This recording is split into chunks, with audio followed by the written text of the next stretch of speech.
భార్యాభర్తల సంబంధం చాలా గొప్పదని చాణక్యుడు చెప్పాడు. అయితే భర్త దగ్గర కొన్ని విషయాలను భార్య కావాలనే దాచిపెడుతుందని చాణక్య నీతిలో తెలిపాడు. చాణక్యుడు దౌత్యం, ఆర్థిక శాస్త్రం, రాజకీయాలలో నైపుణ్యం కలిగిన వ్యక్తి. జీవితానికి సంబంధించి చాణక్యుడు అనేక సలహాలు ఇచ్చాడు. చాణక్యుడు గొప్ప గురువు కూడా.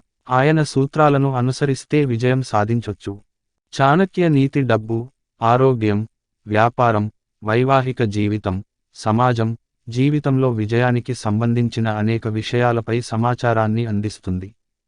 ఏ వ్యక్తి అయినా తన జీవితంలో ఈ విషయాలను అంగీకరిస్తే ఖచ్చితంగా విజయ శిఖరాలను చేరుకోగలడు. అయితే భార్యాభర్తలు, వైవాహిక జీవితానికి సంబంధించిన అనేక విషయాలు చాణక్య నీతిలో ఉన్నాయి. అవి నేటి జీవితానికి సంబంధించినవి కూడా. చాణక్య నీతి ప్రకారం భార్యలు తమ భర్తల దగ్గర ఉద్దేశపూర్వకంగా కొన్ని విషయాలను దాస్తారు. కొన్ని రహస్యాలను భర్తలకు చెప్పరు.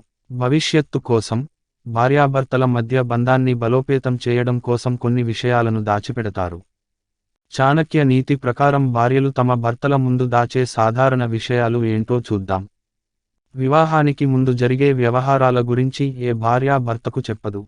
వైవాహిక జీవితంలో ఎలాంటి అనుమానం రాకుండా సంతోషంగా జీవిస్తారనే ఉద్దేశంతో భార్య తన భర్తకు జీవితాంతం కొన్ని రహస్యాలను చెప్పదు.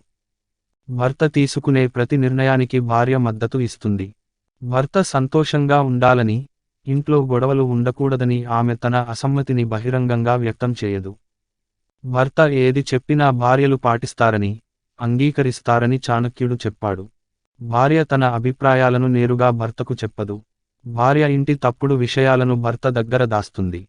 ఇంట్లో గొడవలు ఉండకూడదని ఆమె ఉద్దేశం. ఇంటి శాంతికి భంగం కలగకుండా ఉంచుతారు.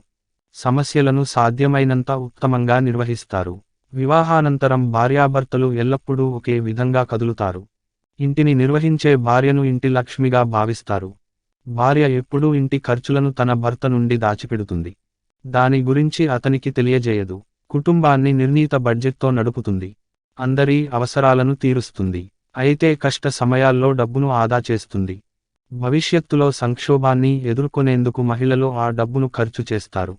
పెళ్లయ్యాక భర్తకు ఎలాంటి సమస్యలు, చిక్కులు తెచ్చిపెట్టడం భార్యకు ఇష్టం ఉండదు. భార్య తన అనారోగ్యాన్ని కూడా కొన్నిసార్లు భర్త దగ్గర దాచిపెడుతుంది.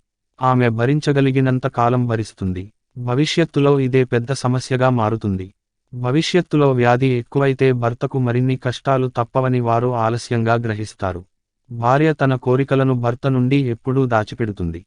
తన భర్త ఇష్టానుసారం జీవిస్తుంది. ఆమె తన అభిప్రాయాలను భర్త ముందు పంచుకోవడానికి సంకోచిస్తుంది.